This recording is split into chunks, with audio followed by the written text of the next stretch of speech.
সারা বছর অপেক্ষায় থাকি কখন বাজারে জলপাই আসবে আর কখন আচার বানাবো। ১ কেজি জলপাই সামান্য পরিমাণ লবণ দিয়ে সিদ্ধ করে নিলাম। যখন এই জলপাইগুলো ফেটে যাবে বুঝবেন সিদ্ধ হয়ে গেছে।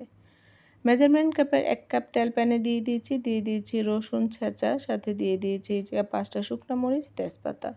যখনই এগুলো ভাজা হয়ে যাবে তখন আমি দিয়ে দিব সিদ্ধ করা সেই জলপাইগুলো, এগুলো আলু ভর্তার মতো একদম ভর্তা করে নিয়েছি। কেউ চাইলে বিচিগুলো ছাড়িয়ে ব্লেন্ড করে নিতে পারেন। একটু নাড়াচাড়া করার পরে এখানে আমি দিয়ে দিচ্ছি কালো সরিষা, এটা আমি ফাঁকি করে নিয়েছি। কেউ কিন্তু চাইলে পাটায় পিষেও নিতে পারেন। ১ চামচ হলুদের গুঁড়ো, ১ চামচ মরিচের গুঁড়ো, স্বাদমতো লবণ, বিট লবণ।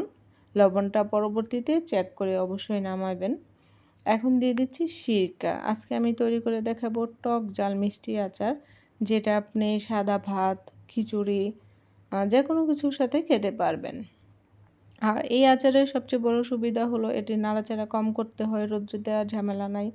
আর অনায়াসে আপনি ফ্রিজে বা যেকোনো জায়গায় রেখেই কিন্তু সারা বছর সংরক্ষণ করে খেতে পারবেন। বানানো সহজ, সময়ও কম লাগে। তো যখনই আচারটা নাড়াচাড়া করে কালার চলে আসবে, ঠিক এই পর্যায়ে আমি দিয়ে দিচ্ছি মেজারমেন্ট কাপের ১ কাপ চিনি।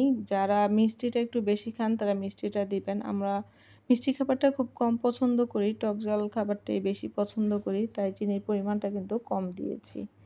আর ঠিক যে এরকম সুন্দর একটি কালার চলে আসলে বুঝবেন আপনার আচারটা হয়ে গেছে, নামানোর সময় হয়ে গেছে। আর ঠিক নামানোর ৫ মিনিট আগে আপনি দিয়ে দিবেন এখানে মরিচের গুঁড়ো, সাথে দিয়ে দিচ্ছি আচারের মশলা বা পাঁচফোড়ন। দিয়ে ৩ থেকে ৪ মিনিট নাড়াচাড়া করার পর নামিয়ে ফেলবো।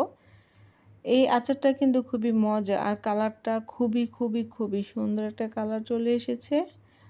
ফ্রিজে রাখা যে আচারগুলো ছিল, আমের আচার সব শেষ, আচারের বয়মগুলো খালি হয়ে গেছে, তাই চিন্তা করলাম বাজারে জলপাই এসেছে, আচার না বানানো তো আর চলে না। ভিডিওটি ভালো লাগলে শেয়ার করবেন, লাইক, কমেন্ট, ফলো দিয়ে পাশে থাকবেন। পরবর্তী ভিডিও পাওয়ার জন্য ফলো দিতে ভুলবেন না। সবাই ভালো থাকবেন।